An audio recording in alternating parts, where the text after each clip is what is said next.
Gracias. Betty Amores.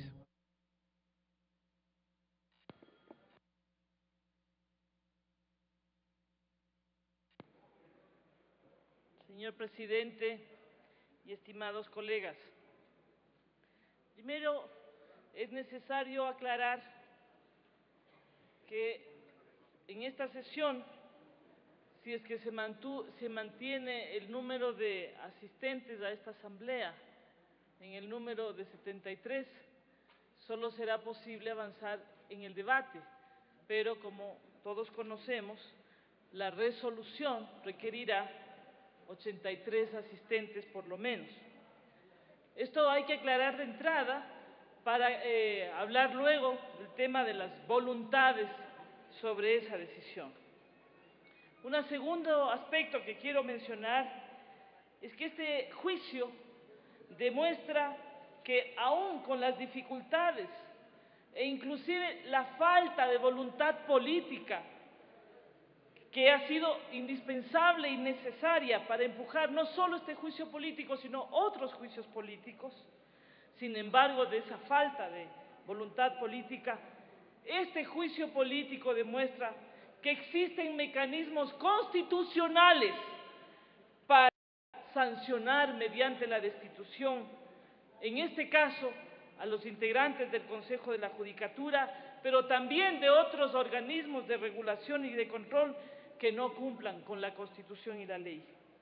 Por consiguiente, existiendo mecanismos constitucionales de destitución y de reemplazo, queda absolutamente claro que no era necesario acudir a esta malhadada consulta invitando a toda la población ecuatoriana a violar flagrantemente la Constitución de la República aprobada en Montecristi. Por otra parte, es necesario aclarar, porque mucho se ha dicho esta mentira. Este consejo no es el consejo descrito en la norma constitucional. Este consejo es la herencia del pasado. Ellos son los representantes de los grupos o sectores que tienen intereses creados en los temas que regula y define el Consejo de la Judicatura. Precisamente la presencia de estos sectores interesados es lo que se pretende impedir a partir del texto constitucional vigente. Pero pueblo ecuatoriano, escúchenme, esto es lo que nos ha impedido poder hacer esta consulta popular. Es decir, el concurso público, abierto, transparente, con derecho a impugnación, dirigido y además legitimado por el Consejo de Participación Ciudadana, es lo que nos ha sido arrebatado con esta consulta popular.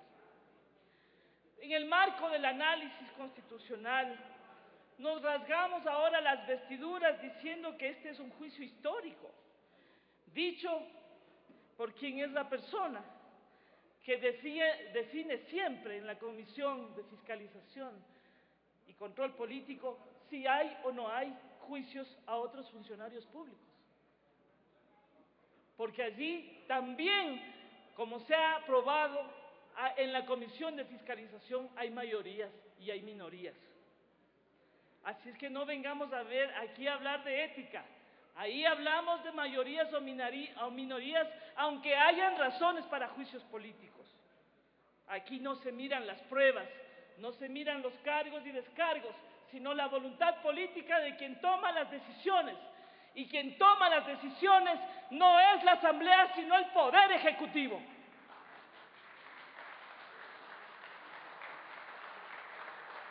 De toda esta etapa, y me refiero también a la etapa de la consulta popular, salimos varios damnificados.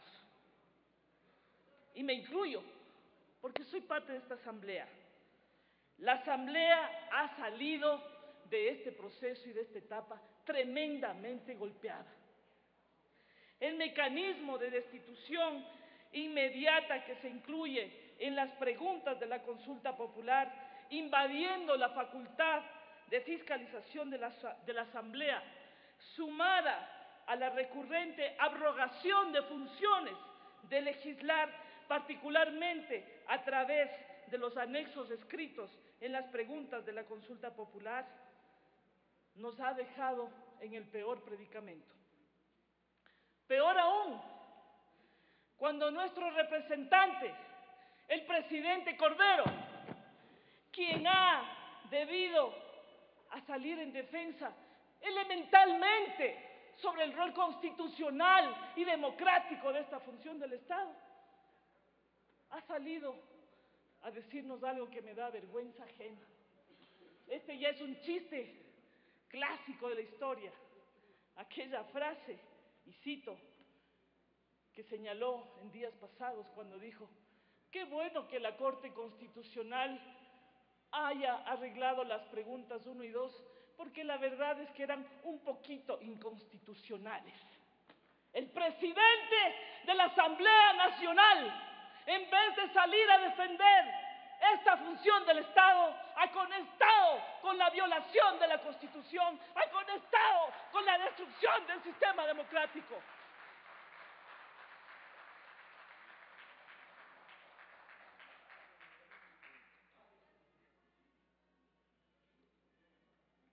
Transcurrido este juicio, nos quedan muchas lecciones aprendidas. Querida Silvia, es necesario reglamentar el trámite del juicio político.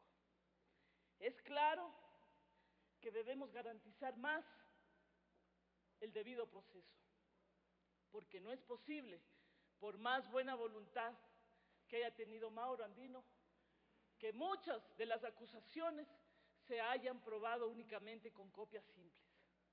Esto no resiste ningún análisis elemental de derechos humanos.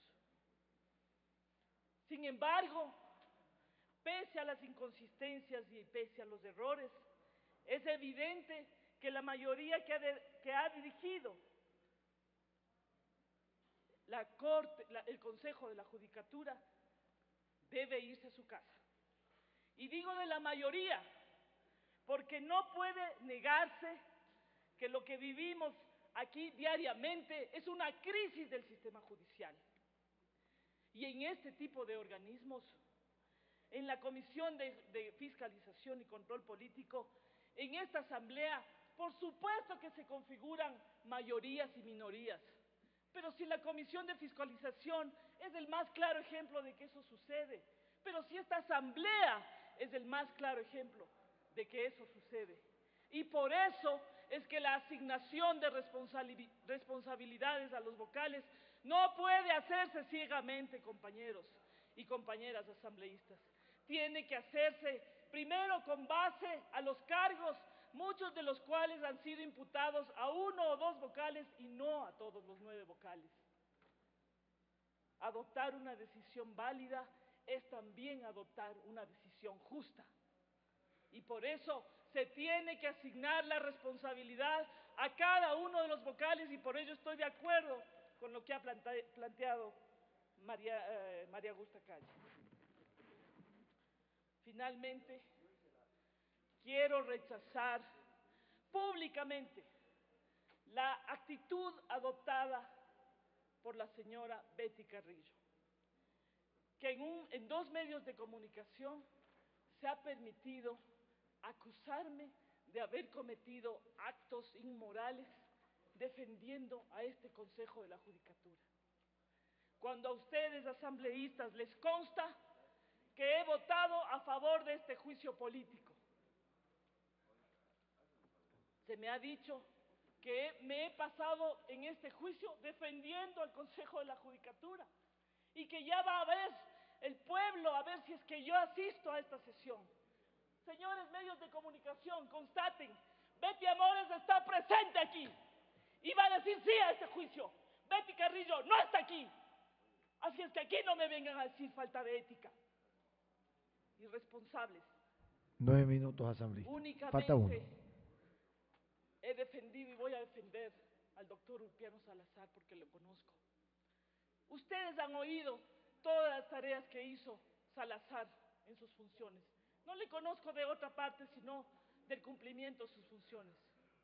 En un evento internacional al que la Asamblea tuvo el comedimiento de enviarme a defender al país en Ginebra, el único vocal que fue nombrado como una persona responsable y cumplidora de sus obligaciones fue el vocal Salazar. Y lo único que hice fue llamarle para que venga a ejercer su derecho a defenderse. Por esa razón he sido agredida, he sido vilipendiada. Eso no lo permito, señor presidente, y dejo claro cuál es mi posición. Finalmente quiero hacer una invocación a todos los integrantes de esta asamblea. Tiempo.